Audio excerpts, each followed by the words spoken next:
I've taken up kite surfing. And so I am at the sort of like level, so that you have 3 stages. I'm at level 1. There's not much proficiency yet. And I'm sort of trying to balance the fact that it is a challenging sport, and then it's somewhat dangerous, so I'm on the edge of comfort. And I would like to get to a level of proficiency. Let's say excellence is being able to pull yourself 30 feet in the air and do a flip and come down. I don't have an interest in that level, but I would like to feel massively confident with this complex skill. So I have access to all the resources to do that. However, what type of a Stoic philosophy would I need to approach this challenge so that I can achieve this and not let my fear or concerns or doubts overtake? Oh, that's a very good question. So actually, as it turns out, Stoics have very similar examples. I think the kind of activity you're talking about didn't exist in ancient Rome, but they did have some stuff that was sort of equivalent, and it served the purpose anyway. And one of the examples is archery. Oh. So you're trying to hit the target with bow and arrow.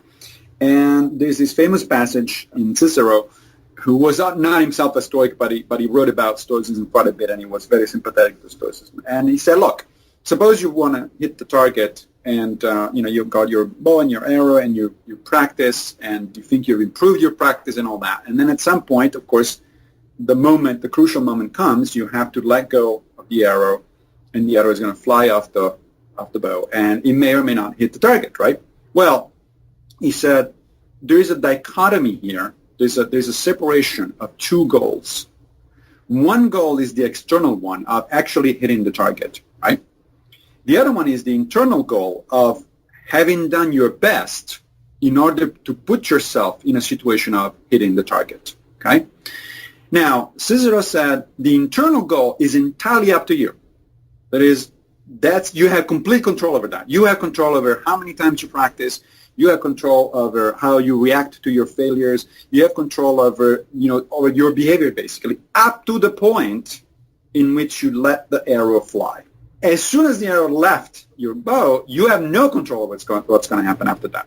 Because it may very well be that you are a very good archer and the target might be hit, or it may very well be that the target is moving, let's say, because it may not be a standing target, it may be an enemy's soldier, for instance. So the guy is moving; he's not waiting for your arrow to come in. Sure. Or it may be that there's something else is going to get itself between you and the target at the last minute, so you're not going to hit the target, but you're going to hit something else. It could be that a gust of wind, sure, suddenly comes up, and I'm sure that comes up with your example a lot. And, or a wave all of a sudden, and it throws everything out. So you've done your best, you've done everything right, and then all of a sudden it ends up in disaster. So he says, well, all of those things considered then, what you need to do is to internalize the goal. Your goal should not be to hit the target. Your goal should be to prepare as best as you can to let the arrow go. Hello, and you are listening to Bill Murphy's Red Zone podcast. I interview leaders who inspire me in the areas of exponential technologies, business innovation, entrepreneurship, thought leadership, enterprise IT security, neuroscience, philosophy, personal development, and more. Welcome to the show.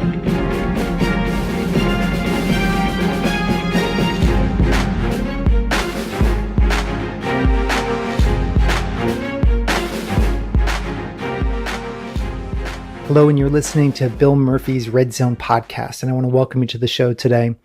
So it is now fall, and this is great because the summer heat is waning, and I'm so excited because soccer season is firmly upon us.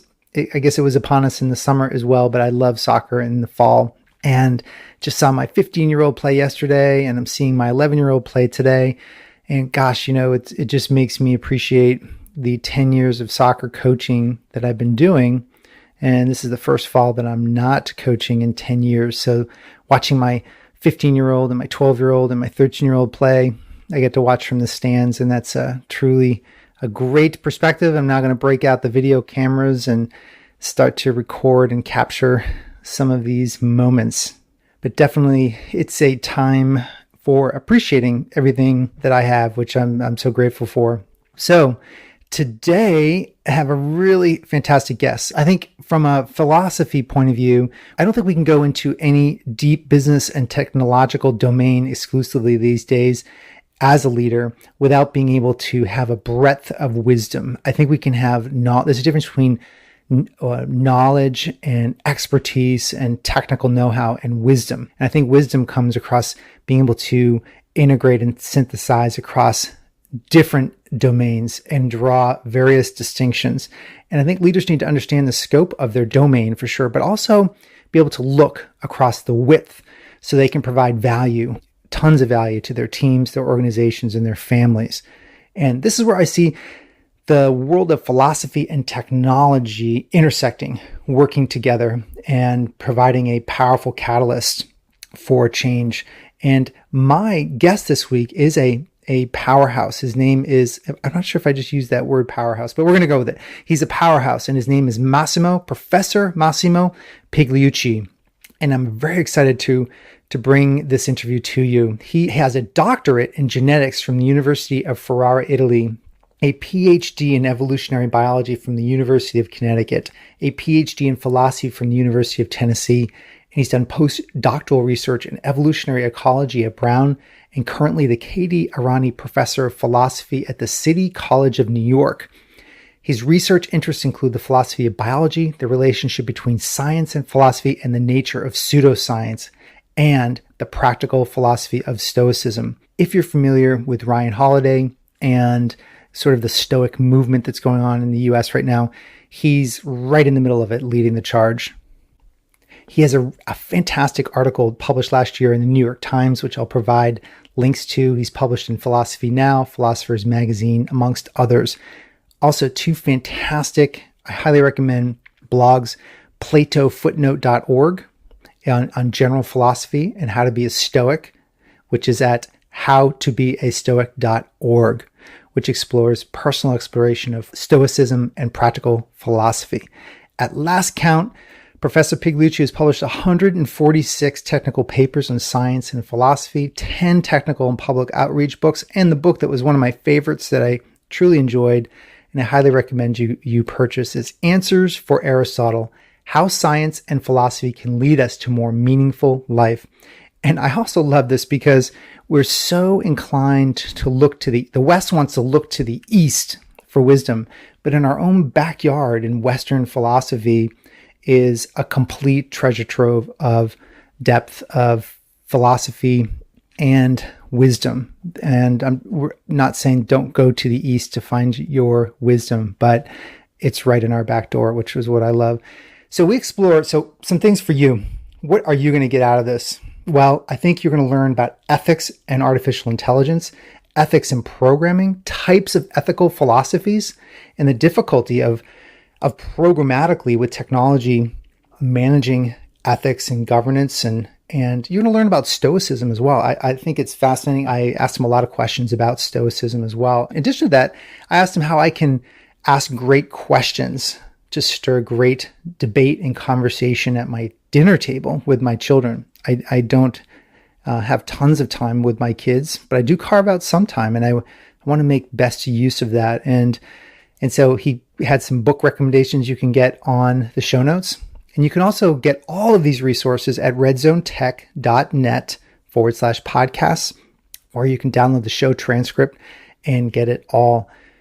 Make sure to leave a review on iTunes and Stitcher. Follow me on Twitter at @BExponential and also on LinkedIn.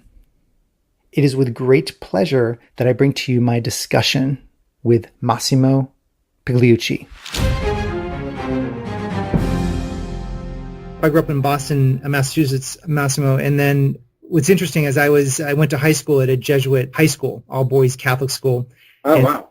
So we had to take the foundation Greek and Latin, and so it was a very kind of a rigorous academic approach. The Jesuits sort of come from that whole background, and then the Jesuits know how to do rigorous education. and I saw you were originally born in Italy. Is that correct? Technically, I was born in Africa, actually, in West Africa, because my father was working there for a British company building roads. But yes, I grew up in Rome. So my family went back to Rome when I was only a few months old. Well, I hope you don't mind if we jump into the interview and we can just pick up in Italy. Is that okay? Absolutely. Okay, great. Well, I want to welcome you to the show today. I'm really excited about our conversation. Thank you. Thanks for having me. So in Italy and in your I'm curious about how you developed your interest in philosophy and Stoicism, and like where was the genesis? Can you trace it back to when you were younger, or some of your either parents' teachings or some of your academic background? Yeah, it's a somewhat circuitous route, and I'll make a long story as short as is possible and palatable for your audience. So yeah, I grew up in Rome, and actually I grew up with my grandfather, who was very much into Roman history. So I learned about Roman history and later on a little bit about Roman philosophy when I was a kid. But, it was one of the things that is just part of your cultural background. And I really didn't think too much of it until later on. Then in high school, when you're in Italy, you have to take 3 years of philosophy in high school. And my teacher was absolutely fantastic. I mean, she was one of those people that really make the subject matter come alive and challenges you. And, it was amazing. And so that was actually my first opening into philosophy, and I really liked it, but not as much as to change my planned career. Since I was a kid, I wanted to become a scientist, and sure enough, when I went to college, I took biology, and then I pursued my academic career, and for 20 plus years, I was a professional evolutionary biologist. But then, midlife crisis ensued. And, I was looking around to do something different because I was feeling like my career was fine, but, I was beginning to coast, and I certainly didn't want to coast for another 30 years or however fate would allow me to live. And so I was looking for something else. And at that point, I was at the University of Tennessee, and the University of Tennessee just happened to hire a brilliant young philosopher of science, Jonathan Kaplan. And Jonathan, turns out, had done his dissertation at Stanford on nature-nurture issues, and that's exactly what I was working on as a biologist at the time. So, they looked me up, we met, and we hit it off very well. We became friends. About a year later, I said, hey, Jonathan, I really like this philosophy of science that we've been doing together. We had been publishing a few papers together on conceptual issues in evolutionary biology. I said, what about if part of my sort of redirecting my career, what about if I joined the doctoral program in the philosophy department and you be my advisor? And I still remember he looked at, we were having lunch. He looked at me and he said, how many classes in one did you have today? And, and I said, perfectly well, I don't drink until sunset. So the answer is none. It was a little unusual request. First of all, he was a junior faculty. I was a full tenure professor. And here I was, wanting to become his student, basically, and change entirely, my academic career. Eventually, I persuaded him. He kind of warmed up to the idea. We went to our dean. We asked for the permission to do that. And a few years later, I defended my dissertation in philosophy of science. It took a few more years after that before I was actually able to land an academic job in philosophy. In the meantime, I had continued my career as a biologist. And that was when I moved to New York. So City University of New York hired me as a philosopher of science. So for the audience purposes, I think we'll set some foundation pieces real quick. What is, in your definition, the philosophy of science? If you had 1,000 business leaders and normal technical business leaders, what would you say the philosophy of science is? Yeah, that's a good question. So perhaps the best way to explain it is by actually a way of analogy. There are two other fields that study science from the outside. One is history of science, right? So a historian of science is somebody who looks at the development of scientific disciplines and scientific ideas over time and sort of try to figure out how and why things develop, ideas develop in a certain way. Then there is sociology of science. These are sociologists who study science from the outside as a human enterprise, as in terms of power relations, in terms of hierarchy, in terms of structure, social structure and interactions. And then there is philosophy of science, which also studies science from the outside, but from the logical epistemological perspective. So epistemology is the branch of philosophy that studies, knowledge essentially. How do we acquire knowledge? So a philosopher of science is somebody who studies science from outside, let's say evolutionary biology or fundamental physics or whatever it is. And the philosopher is concerned with general questions about, how does science make progress? When science doesn't work, when it ends up into a dead end, let's say, for instance, with the famous case of eugenics in the beginning of the 20th century, why did that happen? What sort of things went wrong in that case? What can we learn from those instances? And a philosopher is also interested in the logical structure of scientific theories. So my PhD dissertation in philosophy was about the basic logic pillars of evolutionary theory. What is it that constitutes evolutionary theory? How does that work as a theoretical structure? And then we're also interested in how scientists make the empirical work with the theoretical, right? So science is normally conceived of as an interplay between theory and empirical evidence, either in the form of observations or in the form of experiments. And so one of the questions philosophers are interested in is, well, how does that work exactly? What kind of relationship, what kind of feedback is there between theory and an experiment? Does that change from field to field? Does that change from time to time, over the course of the history of science? That's more or less what philosophy of science is about. Okay, that's a great foundation. And what's really interesting about your background is you come from the evolutionary biology discipline and then have married this philosophy of science. What I find interesting about kind of where we are right now is we have, I'm going to pick on one of the exponential technologies, but there's certainly many, but like artificial intelligence, for example. And, yes. and so we have this like developing smartness, this artificial smartness, and then we have our human biology. Do we have the internal software from a biology perspective to actually keep pace with what we're creating, in your opinion? Oh, that's an excellent question. So as a philosopher, one of the first things that I ask about this sort of question is, what do we mean exactly by intelligence? Because, when people talk about artificial intelligence, I think there is a lot of confusion out there. Is intelligence measured, let's say, as processing speed? Because if that's the case, then computers are already ahead of us. Is it calculated as, as assessed as, sort of memory and ability to retrieve memory? Because in that case, also, computers are pretty much there. In fact, supercomputers are probably ahead of us, again, already. But most human beings wouldn't measure intelligence either one of those ways. Intelligence is often referred to as, thought of as, the ability to solve problems that were unexpected, that you didn't encounter before. So it has a component of creativity in it. In that sense, I don't think computers are there quite yet. And then there is yet another aspect of it, which is consciousness, right? So the fact that I'm having an experience while I'm talking to you, right? I am hearing certain things that come out of my iPad. I'm looking at my surroundings. I elaborate my internal thoughts and sort of try to articulate them at best as I can. So all of that is what we refer normally as consciousness. And that's yet another thing, which is something that at the moment I think is actually completely missing from computers. I mean, I do know people that claim that my iPhone is conscious, but I think they're crazy. So there's different components. And so one of the first questions that one would want to ask as a philosopher is, well, which one of these or which combination thereof do we mean when we talk about, artificial intelligence as compared to human intelligence, right? So you're breaking that down. You're trying to break the question down into smaller pieces. Right, because I think that the answer is different depending on which particular piece you're talking about. Now, you could also argue, of course, that, wait a minute, but the human mind, however you conceive of it, does all of those things together, right? So we have memories and the ability to access them. We certainly do computation in the broad sense of the term, not just in the specific mathematical one, but, so broadly speaking. We also have creativity and problem-solving ability, and of course we have consciousness of what we do and how we feel about while we're doing it. So it's true, the human mind has all of those, but does that mean that we actually are looking for all of those components in computers as well? Why? I mean, one could imagine that artificial intelligence is going to be something quite different from human intelligence. So at the very least, we need to sort of be clear about what it is that we're referring to. And also, what this matters because in terms of, these endless debates of, when is it going to be that computers are going to be surpassing, if they're going to be surpassing human beings? Well, again, depending on which particular sub-question you're asking, the answer may be, well, that's already happened, or not quite yet, and we're not sure, to, well, maybe never. So what I'm trying to bridge here, I'm pretending like I'm in your class.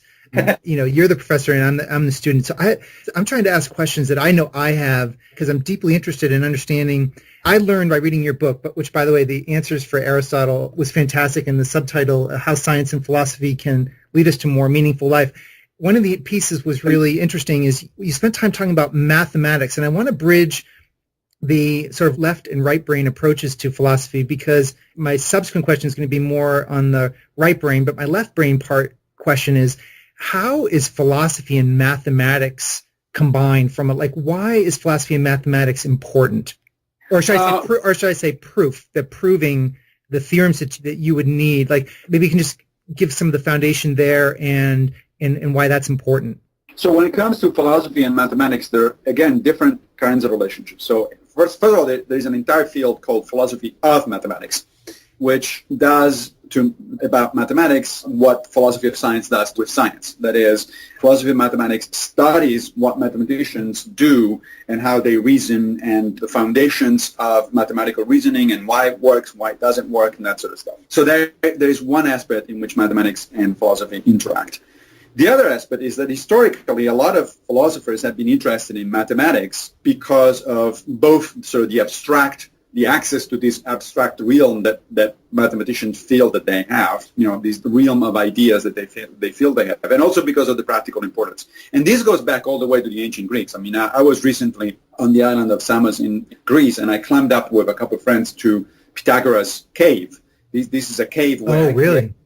Yeah, we actually lived and taught his students. And it was interesting to think about this guy, 24, 25 centuries ago, who was so enthralled with mathematics. He was both a philosopher and a mathematician. He actually established what for all effective purposes was a religion based on mathematics, based on mathematical abstraction. So the relationship between philosophy and mathematics goes way, way back. And then there is another, third relationship between the two, and that goes through logic. So logic historically has been a branch of philosophy. It's one of the, in fact, it's still taught today in philosophy departments, although it is now pretty quickly becoming its own field, and in fact it's a bridge field between philosophy and mathematics, because a lot of logicians are interested in mathematics and the other way around. But logic, unlike mathematics, logic has always been thought of by philosophers as very directly involved with practical problems. Even though mathematics obviously has practical applications, a lot of what mathematicians do actually is very abstract. It actually has nothing directly to do with practical applications. Again, despite the fact that mathematics has been very useful to the sciences, for instance. But in terms of logic developed from Aristotle on largely until very recently as an applied part of philosophy. And in fact, even recently we have applications of new logics to computer science, for instance, right? But logic is a kind of a bridge between philosophy and mathematics because it feels a lot like mathematics. I mean, if you do abstract logic, it looks like you're doing, for all effective purposes, like you're doing mathematics. I mean, you look at symbols and you write very strange symbols on your computer and you say, oh, this means that, and it looks, for all effective purposes, as if you were doing mathematics. In fact, you can prove theorems in logic just like you can prove theorems in mathematics. But at the same time, again, logic is also the basis of what is sometimes referred to as critical thinking, which is what we teach to introductory students in philosophy. In other words, it is at the basis of being able to distinguish between sound reasoning and non-sound reasoning. How do you know that you're committing a fallacy in your reasoning? How do you know that your reasoning is cogent? Well, you study the logic of it. Oh, now is that when a student is studying, let's say they're trying to program a Google autonomous car, and they're trying to program, I think you know where I'm going with this, and there's a person that the car's about to hit, and if they swerve right, if the car automatically swerves right, it hits 5 people on the sidewalk. So I'm really interested in the 3 pieces you just mentioned, the logic, mathematics, and the philosophy. Where does virtue and ethics and pieces like that come into your field? Oh, that's an excellent question. So the example you just referred to is, in fact, a particularly interesting current application of a general problem in philosophy, which is referred to as the trolley problem, right? So this situation where an accident is going to happen, and you only have a limited number of options, and in none of these, the options are particularly good. Somebody's going to die regardless. Sure. And so you're faced with the option of, do I let the innocent child die, or the driver of the car, or do I let 3 or 4 people die as opposed to 1, that sort of stuff. This kind of dilemma, this kind of problem, which is referred to normally as the trolley problem because it's often presented as, there is a trolley a runaway trolley going down the street, that kind of stuff. But it might as well be referred to today as the Google car problem. Sure. It's actually the same thing. Now, this class of problems in ethics was introduced a few decades ago by Philippa Foot. Philippa Foot was a very influential ethicist. She was concerned with the logic of ethical reasoning. And interestingly, she was also interested in what is called virtue ethics, which eventually, depending on how this conversation is going, is going to get us back to Stoicism, which is a type of virtue ethics. We're going to get there. Right. But even if we don't get there, so let me briefly... How do you spell her name, by the way? Philippa Foot. So it's F-O-O-T, and Philippa is in P-H-I, etc. So to step back for a second, however, and sort of understand the context, there are, broadly speaking, and this is a simplification, but broadly speaking, there are three major ways that philosophers have articulated over the centuries to think about ethics. Two are the prevalent modern ones, and the third one is the ancient one, which is having a comeback in part because of Philippa Foot and other people's effort. So the modern versions of ethical reasoning are the Kantian deontology. Deontology means simply following the rules. So most of your listeners will be presumably familiar with the classical deontological system, which is the Ten Commandments. Okay? If you follow commandments or if you follow rules, rigid rules of some sort of or another, you are essentially behaving deontologically. What you're saying is the rule is what matters, and the consequences be damned. Okay? So if it is wrong to kill people, then it's wrong to kill people. End of story. There's no exceptions. It doesn't matter what the consequences are. Sure. Now, Immanuel Kant was the first and most preeminent modern proponent of deontological systems. He basically reduced them all to one commandment, which he called the categorical imperative. And the categorical imperative basically says that you always want to treat other people not just as means to an end, but also as end in themselves. In other words, you want to respect people's dignity and on their own right. From that, all sorts of interesting things derive, but let's stop there for a minute. The second major system of modern ethics is utilitarianism. This goes back to John Stuart Mill, essentially, in the 19th century, and it is arguably the prevalent system today. Most philosophers are utilitarians or think in terms of utilitarianism. And what a utilitarian would say is, well, in order to decide whether an action is right or wrong, you have to think about the consequences or the likely consequences. So let's say we're talking about the Google car issue, just to make it, to ground it in an actual example. So, and let's say that, I'm inside the car, and the computer in the car realizes that a child is about to be hit and likely killed. And then the only courses of action are to just keep going and kill the child or go off-road very sharply and kill me. All right? Sure. Well, a deontologist might have to say, look, killing anybody on purpose, it's bad. It's because you're using that person as a means to an end. You're not respecting that person as an end in himself. And so you should do nothing, because it is an accident that the child is coming through, and you don't know, by the way, if he's going to be killed for sure. So you don't exchange one life for another, because that's just using one life, in my case, in this particular case, mine, as a sort of a means to an end, to another end. So the deontologist would say, nope, you don't do that. That you just let things go as they will, and then we'll see what happens. The utilitarian would say, no, you're looking at the consequences. So what's the maximum degree of happiness or the least degree of pain that comes out of both scenarios? And one could argue, well, the child has a longer life expectancy than I have. I'm 52, so I might expect to live another 20, 25 years. The child has a life expectancy of, several more decades. I've actually already lived a, good chunk of my life. I've done certain things that, on the other hand, the child has potential. So fine. The utilitarian will make the choice of taking our chances and saving the child and possibly killing me. So those would be two different, very different outcomes from two very different ways of looking at the ethics of the situation. And then there is the third one, which is the one that Philippa Foot actually supported, the virtue ethics. And remember, she's the one that invented these kinds of questions, right? And the virtue ethicist actually looks at the problem from a completely different perspective. He doesn't ask, well, what rule I'm about to break or what rule should I uphold. He doesn't ask, what are the consequences. The consequences are important, but they're not determinant. What he's going to ask is, what would a good person do? Virtue ethics is about character. Okay. Right? So it's about your own character. The focus is not on actions. It's not on other people. The focus is on your own development of character as a good person. Okay. So the virtue ethicist answer is always going to be, well, it depends. There isn't going to be a universal answer to these kinds of questions. It will depend on details of the situation, and it will depend especially on the character of the people involved. If I am a brave and altruistic person, I would certainly say to the computer, absolutely, take your chances. Go off the road because I'd rather save the child and take my chances that way, right? But if I'm a selfish bastard, then I'm not going to do that. And from the point of view of virtue ethics, I would be deficient if I actually behaved as a selfish bastard, basically.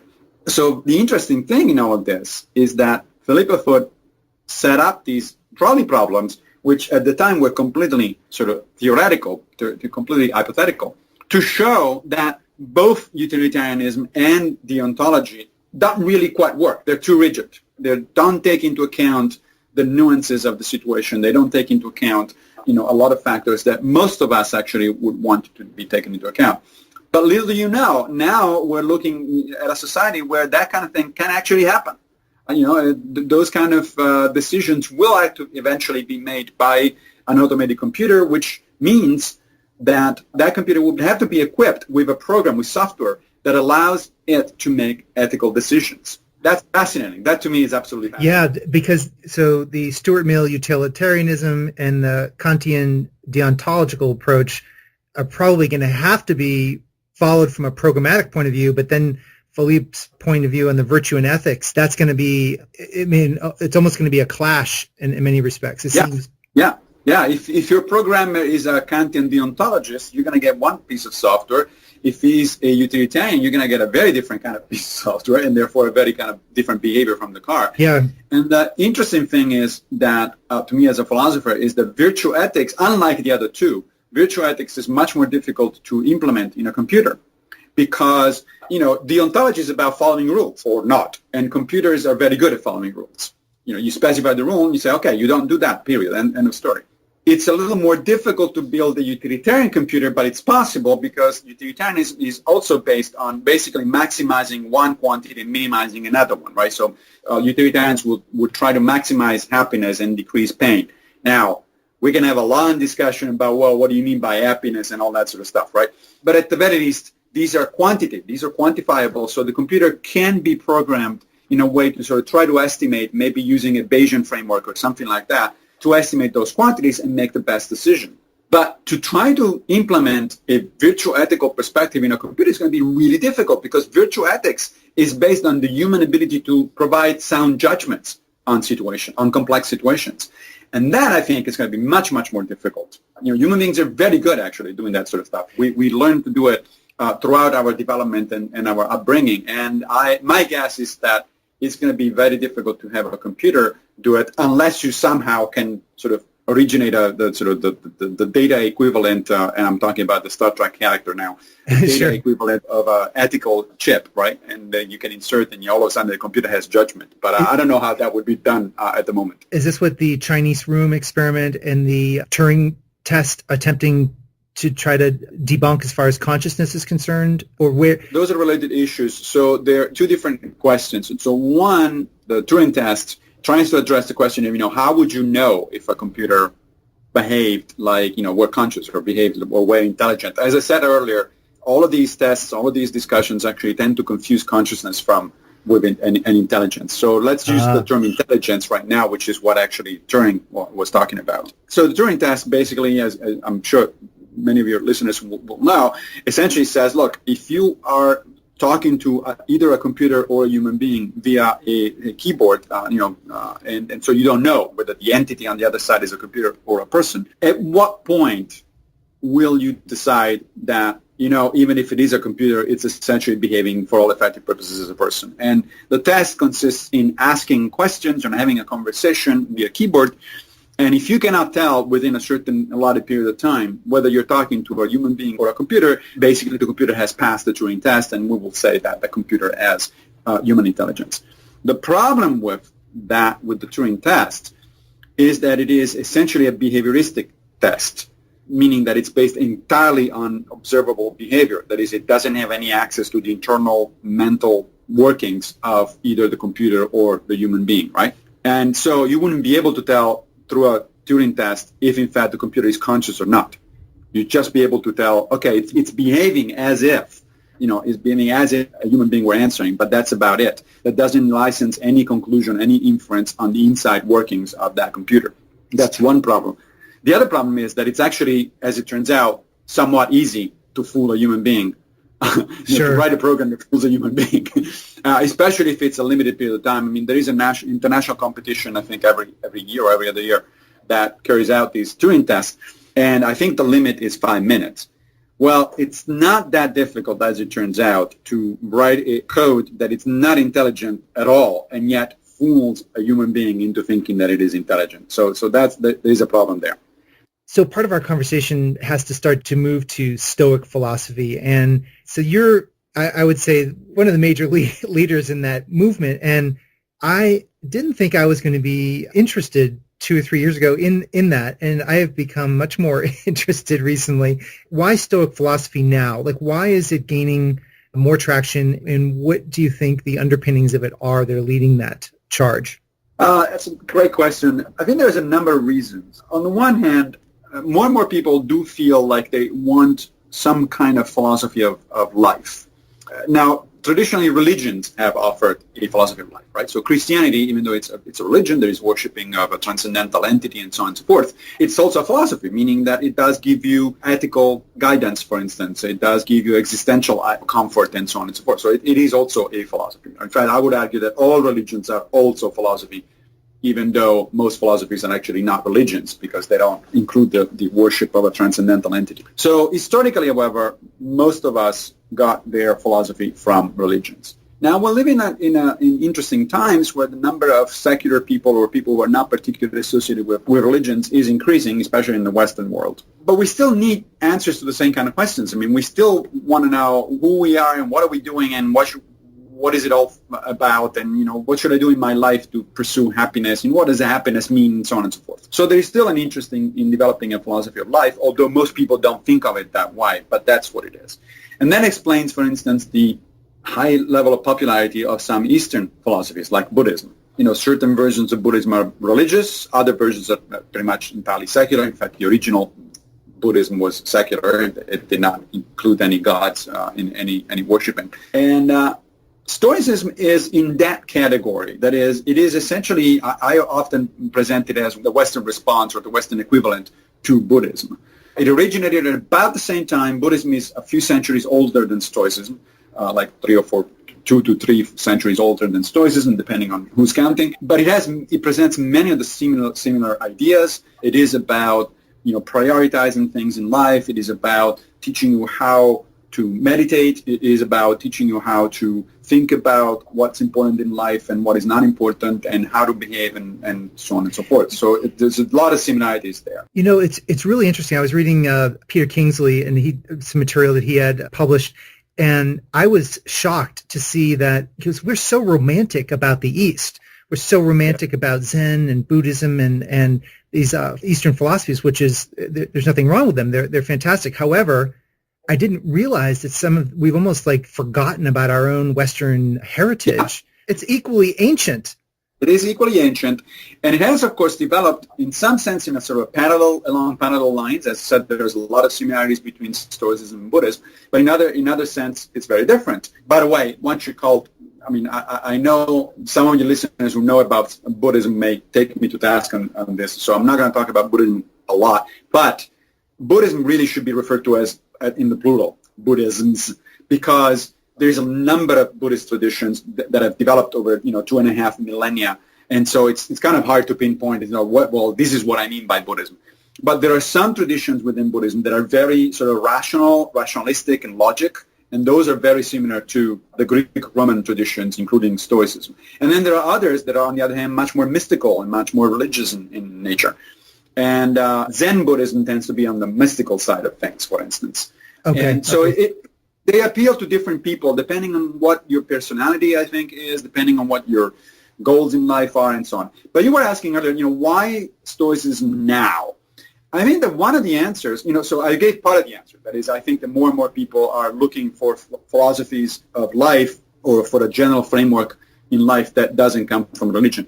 But the other answer is, I think, the same answer for why Buddhism itself is very popular. And that is, all of these traditions, Stoicism, Buddhism, and actually a number of others, originated in a society that was very much under turmoil where people felt they didn't have much control over their lives and certainly not much control over the broad, the larger events. I mean, Buddhism originated during and after the invasion of Darius, the Persian king, which completely overturned, the reality in Central Asia and the political reality and social reality in Central Asia and in India. And Buddhism sort of arose as a reaction, as a way to cope with that kind of uncertainty. Stoicism arose in Athens and then in Rome during the late Republic, the late Roman Republic and early Empire. That was another time of big turmoil where people think, things were happening and large picture things, major upheavals from Alexander the Great, Julius Caesar to the Roman emperors, and people felt they didn't have much control over their lives. So I think that we are living actually a remarkably similar situation now.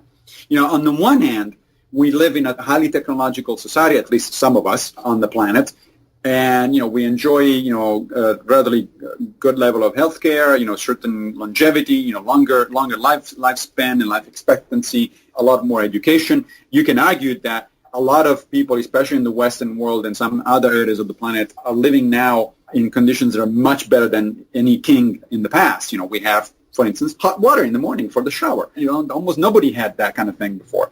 But at the same time, we also see major political upheavals, major economic upheavals. A few years ago, the world almost ended in a financial collapse, the world as we know it. We have terrorism, we have wars going all over the place. We really feel like, a lot of stuff is happening and we don't have a lot of control over what's happening. And that is the time where philosophies such as Buddhism and Stoicism actually can play a major role because they're centered on the individual.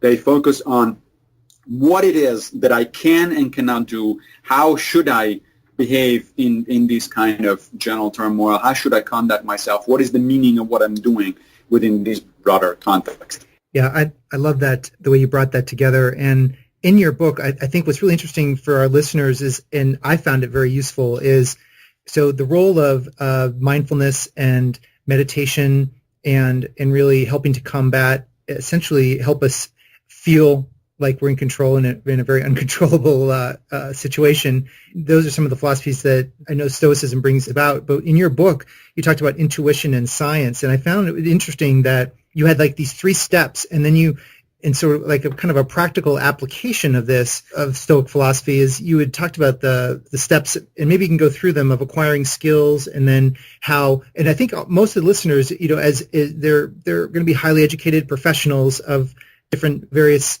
disciplines, but the acquisition of skills, the automatic becoming proficient with those skills, and then that third step, I'd like you to talk to maybe all 3, but then the application of mindfulness and discipline and Stoic philosophy to that third step would be really interesting for our listeners. Yeah. So that bit you're talking about in Answers for Aristotle actually comes from interesting studies in cognitive science, where people have become interested in the study of what we refer to normally as sort of intuition, right? And, you hear all these, lots of people saying things like, oh, I'm a very intuitive person or something like that. Right.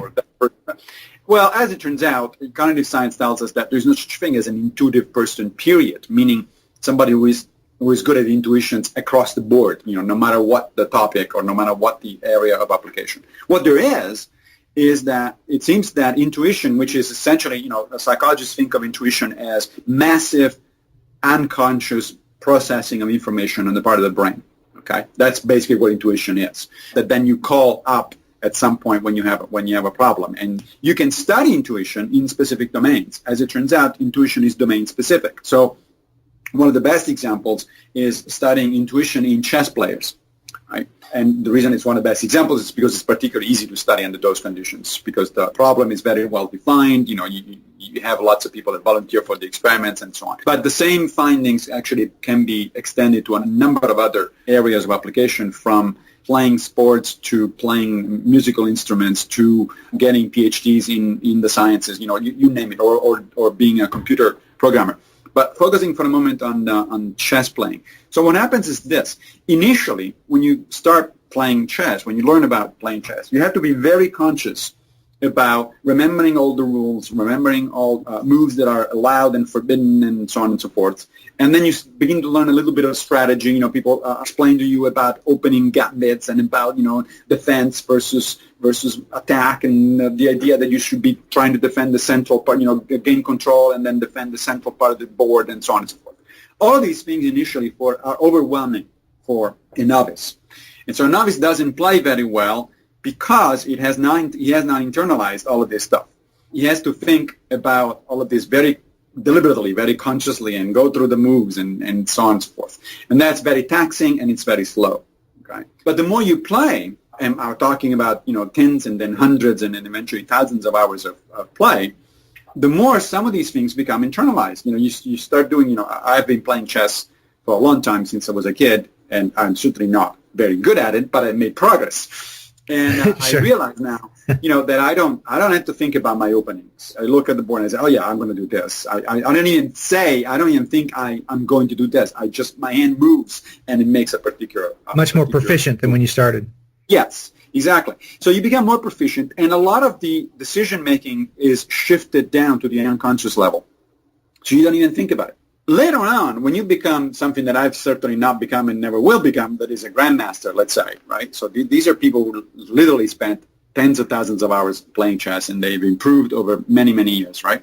Now, here's something funny happens. If you give a chess problem, to a grandmaster, right? The master will look at the situation on the board, the particular configuration of pieces on the board, and he will immediately pick up, whatever piece and make the right move. Now, if you then say, why did you make that move? Right? What was the logic behind that move? Why that one and not another one? Interestingly, researchers have found the grandmaster actually has to stop and think about it and reconstruct his own thinking. In other terms, he doesn't know. He doesn't consciously know why he did that. And then later on, he can come up with an explanation. Now, some people would call that a rationalization, but it's not a rationalization. It's a making explicit at a conscious level and articulating via language something that his brain actually did automatically. And this is something that we all do when we become more proficient at doing certain things. I'm sure if you learn to drive a car, it's a similar situation. I grew up in Italy, so I obviously learned, stick shift driving, right? Which is a little more interesting than sort of the automatic car stuff that they have here in the United States. And I remember that I was terrified initially, because I learned how to drive in Rome with, a lot of traffic and people zipping by all the time, coming really close to where you are. You have to pay attention to hundreds of things. And then there's this guy sitting next to you who is teaching you, and he's shouting, he's like, no, do that, do that, hit the brake. It's like, whoa. But very quickly, you internalize a lot of these things, up to the point that just even a few months later, I was able to drive in the middle of traffic in Rome, listening to the radio and talking to somebody sitting to my right side and not having an accident. Sure. Navigating things regularly. Why did that happen? Because a lot of that stuff got internalized and shifted back to the subconscious.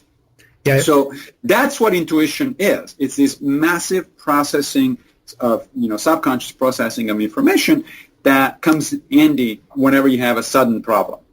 Now, here's the difficult part, however. So sometimes your intuition is going to be wrong. Okay? Intuition is not infallible because it's fast, right? Sure. But if you ask any engineer, you can have speed and precision, but you rarely can have both. Usually there is a trade-off between the two. Sure. Right? You're either fast but imprecise, or you're very precise but then you slow down. And that's what psychologists have discovered recently, is the Daniel Kahneman's famous book, Thinking Fast and Slow. Oh, yeah, right. Great book.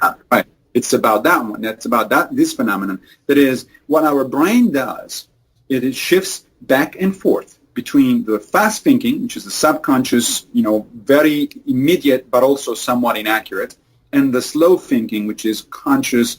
It's much more deliberate, it's much more accurate, but it's also much slower. And so the basic idea, now I'm going to circle back to Stoicism. Sure. The basic idea of Stoic mindfulness is this, that we always react. We always have a certain immediate reaction to whatever is happening to us. I might walk down the street at night and I hear a sound, and my first reaction is a fear. Yeah. Like, oh my God, what's happening, right? That's what Stoics call your impression. Okay, and then the mindful person is supposed to step back and decide whether to give or withdraw what the Stoics called assent from the impression, meaning that you say, okay, wait a minute, I jumped because it was a sound, but where did that sound come from? Oh, it turns out it was a cat jumping off the street. So, okay, there's no problem. There's no need to be afraid, and so you just resume your walking. As opposed to, oh, there's this guy with a knife that is coming out of the shadows. And then in that case, you do validate your initial impression, and your initial reaction is in fact. So the Stoic philosophy, they don't react, actually take a step back and don't let your old brain that thinks everything is a threat take back and observe the situation. Okay. Now, you cannot always afford to do that, right? If somebody with a knife really does jump in front of you, all you have are your instinctual reactions, and you can hope that you're going to make it alive out of that. But what the Stoics say is that in a lot of situations, you do have the opportunity to step back and think, to basically allow what Kahneman called, the system two thinking, the slow thinking, to come into play and analyze the situation. Being mindful for a Stoic means that. It means to step back and say, wait a minute, what is happening here, and what is supposed to be, what is the best reaction, not the instinctual reaction, but the best reaction I can have to that situation. And according to the Stoics, very often you will, in fact, discover that your first reaction was not the best one, that slowing down and taking stock of the situation is better. So let me give you an example. One of the things that Stoics are big about is anger management. Okay, it's a problem that we all have, and in fact, the APA, the American Psychological Association, devotes large quantities of web space on their site to provide advice to people on how to manage anger. Well, anger management is one of the things that the Stoics have been doing for 2,300 years, and what they say is like, okay, what exactly makes you angry about a certain situation? So let's say that somebody hurls an insult at you. Okay. So somebody, let's say, to just give you an example that actually happened to one of my colleagues. He was walking down the halls of the department. This guy is a philosopher. And one of his colleagues stopped him and said, Bill, I was just thinking the other day of whether I want to cite one of your papers in my next book. And so Bill reacts and he says, oh, well, that's very nice, right? I mean, a colleague of yours tells you that, yes, he's appreciating your work, and, that's nice. But the colleague immediately went on and said, yeah, but before I do that, I need to decide whether your paper was profoundly misguided or downright evil. Now, at that point, you say, what the hell? Right? So the guy just offended you. That's an insult. He's basically telling you that your work not only is not good, but that it's either profoundly misguided, so really bad, sure, or even evil. So this is like, it's bad in the sense of, morally bad. It's like, what the hell is going on? Now, Bill, who is a practicing Stoic, stepped back and, he quickly said, okay, what is going to be my reaction to this kind of thing? The guy is insulting me, presumably on purpose. And the Stoics' reaction to insult was essential. They had two reactions. One was that of a rock. There is Epictetus, who is a famous Stoic philosopher, said, imagine that you're going to go and insult a rock. How did that go? What kind of reaction did you get from the rock? Right? None. Did you get frustrated? Yes, because you didn't get any reaction. So the first advice, Stoic advice, is simply to walk on. Just to keep walking. Just completely ignore the person. What that does is, first of all, it calms you down immediately because you just got out of a dangerous situation, of a confrontation. But also, it makes your opponent, the other guy, look like an idiot. Because, he thought that, here we go, he had this clever, turn of phrase on you, and you just kept walking, like if you were nothing. It was just if you were not talking to anybody in particular. So that is a great reaction. Now, that's sort of intro Stoicism. If you're not very good at dealing with insults, that's what you want to do. Now, Bill, on the other hand, is very good. My friend Bill is very good because he has practiced this a lot of time. And so he actually uses the second approach, which is also recommended by Epictetus. And the second approach is to use self-deprecating humor. So his reaction was, oh, evil or misguided? Well, that's because you read only that paper, my friend. If you read the other ones that I wrote, you really know that I'm both misguided and evil. And at that point, you walk on. You walk off. And the guy was just like, he stayed there like an idiot. It's like, what just happened? I was thinking I was insulting this guy, and this guy basically did a sort of a mental judo on me and turned the whole thing around. Yeah. And it turns out I'm the one that is insulted now. Well, it's a lot of patterns. We get we get bolted into our brain patterns that we don't even know from early on. So I'm going to give you a real fun example, and people that are listening are just going to have to translate this into their own challenges. But so we could do a business example, but I think this is more fun. So I've taken up kite surfing, and so I am at the sort of like level, so that you have three stages. I'm at level 1. There's not much proficiency yet, but I'm starting to gain, and I'm sort of trying to balance the fact that it is a challenging sport, and then it's somewhat dangerous, so I'm on the edge of comfort. And I would like to get to a level of proficiency. Let's say excellence is being able to pull yourself 30 feet in the air and do a flip and come down. I don't have an interest in that level, but I would like to feel massively confident with this complex skill. So I have access to all the resources to do that. However, what type of a Stoic philosophy would I need to approach this challenge so that I can achieve this and not let my fear or concerns or doubts overtake these? Oh, that's a very good question. So actually, as it turns out, Stoics have very similar examples. I think the kind of activity you're talking about didn't exist in ancient Rome, but they did have some stuff that was sort of equivalent, and it served the purpose anyway. And one of the examples is archery. Oh. So you're trying to hit the target with bow and arrow. And there's this famous passage in Cicero, who was not himself a Stoic, but he wrote about Stoicism quite a bit, and he was very sympathetic to Stoicism. And he said, look, suppose you want to hit the target, and you've got your bow and your arrow, and you practice, and you think you've improved your practice and all that. And then at some point, of course, the crucial moment comes, you have to let go of the arrow, and the arrow is going to fly off the bow, and it may or may not hit the target, right? Well, he said, there is a dichotomy here. There's a separation of two goals. One goal is the external one of actually hitting the target, right?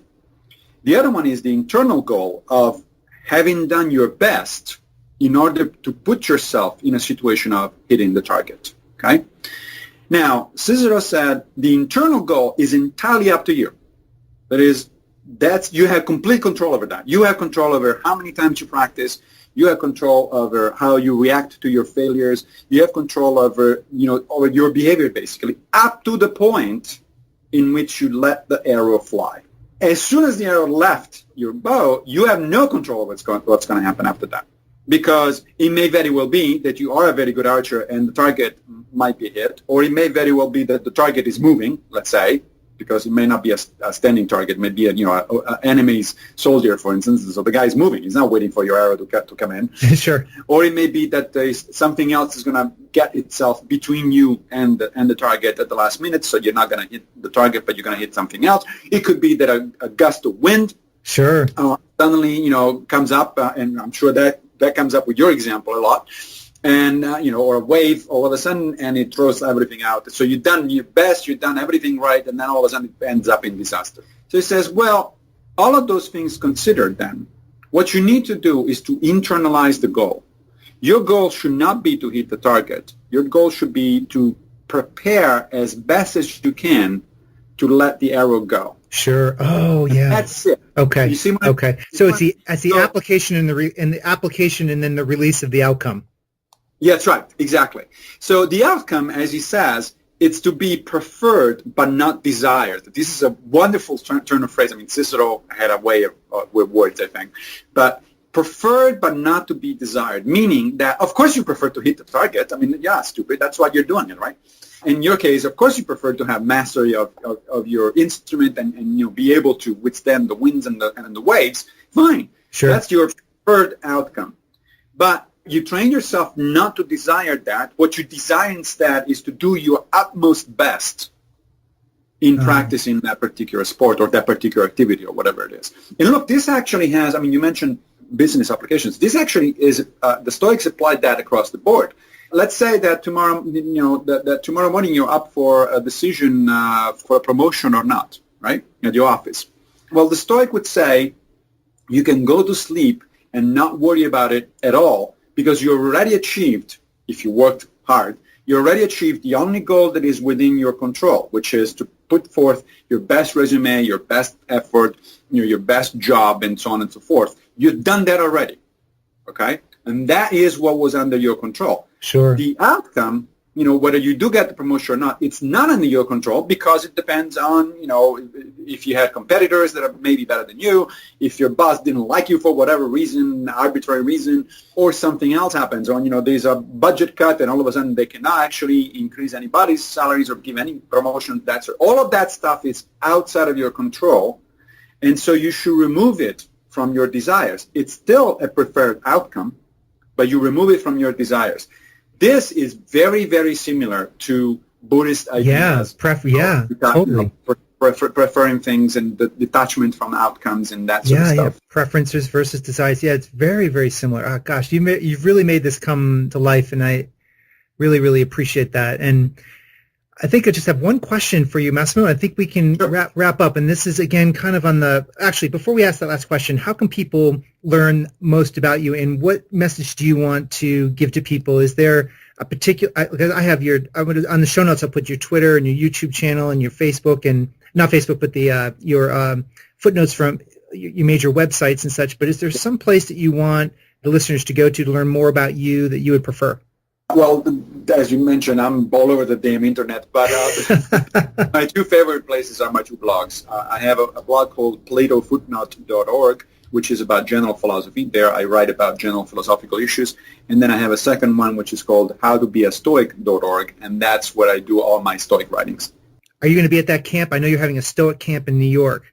Yes, we are doing the Stoic camp in New York in early September, around Labor Day weekend. We've done that last year. This is going to be fun. It's basically 3 days of very intense, like as in 12 hours a day. Wow. The theory and practice of Stoicism. And then on October 15, actually, we are hosting the International Stoic Conference, which is called Stoicon, in New York City. And it's a Saturday, October 15. Some of the major authors, including Ryan Holiday, is going to actually, he's our keynote speaker, are going to be here, and there's going to be, hundreds of people that are either curious or interested or even practice in Stoicism. So it's going to be a lot of fun. Great. Well, I'm going to put the links on the show notes. I'll put to those fall resources for you, and of course links to your book, which I highly recommend, your latest book. And so I've sat around the table with my kids, and of course they're like, "Oh, Dad, you're such a geek," which is funny as heck. And my kids are in their teenage years, and I gave them the trolley test, and also the trolley test that we've talked about before, and had a dinner conversation about it, and then throw the guy off the bridge test. And then I ran out of options. I was like, God, there's got to be other good philosophical questions that I could pose to my kids that would stir debate around a dinner table. And I was wondering what you thought about that, and if you have like a resource that I could send people to and myself to like stir fun, interesting conversations around a table. Because my 10-year-old was jumping into the conversation. Oh, yes, absolutely. So actually there are a number of resources like that. There's, if you're interested in particular for your kids, there are a couple of good books of philosophy for kids, and I can send you via email the links if you like. But another thing is you can go to the website of the Philosopher's Magazine online, and which is one of the major sort of philosophy magazines for the general public. It's not a technical publication, and they actually have a section there about problems and games. They actually have games that you can play. One of them, of course, has to do with the trolley dilemma, but they also have games in which you get to play God in certain situations, and there are games about the ethics of war, for instance, and things like that. But you're absolutely right. This is a great way to introduce people in general and kids in particular to philosophy without having it, without saying, oh, here we are, let's sit down and have a philosophy lecture, right? Because if you do that, people are going to immediately turn off. It's like, what? I can't tell you many times I go to a party, and, typically the first question somebody doesn't know you asks is, well, so what do you do? And now at this point I know what's happening, so on purpose I answer, well, I'm a philosopher. And typically, either the person just walks away, or somebody actually recently said, "Oh, that's a conversation stopper, isn't it?" Oh my gosh! And I said, "Actually, no. Why would you think that it's a conversation stopper?" So let's talk about that. But a better way to do it is exactly what you did. That is, you can pick. There are entire courses in philosophy classes that are based on reading the news. You just pick the news or listen, watch TV news in the evening or something like that and say, oh, that's an interesting question. Why don't we talk about it? What do you think about that?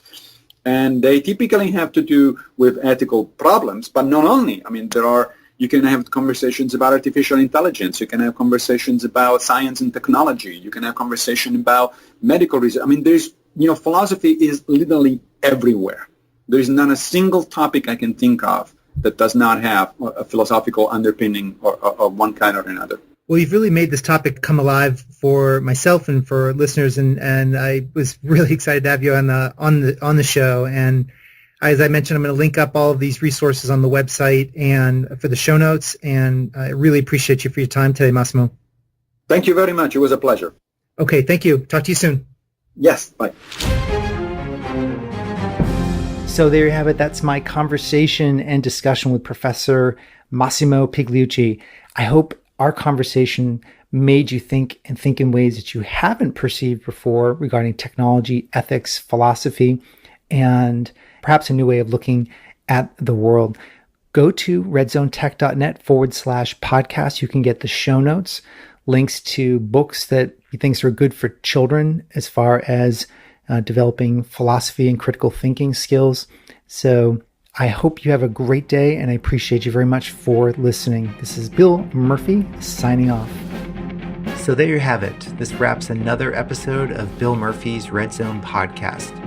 To get all the relevant show notes, please go to our blog at www.redzonetech.net/podcast. Additionally, make sure you go to iTunes and leave your comments in iTunes about the show. This helps our show rankings enormously, and it helps support the show. Until next time, I appreciate you very much for listening. Thank you.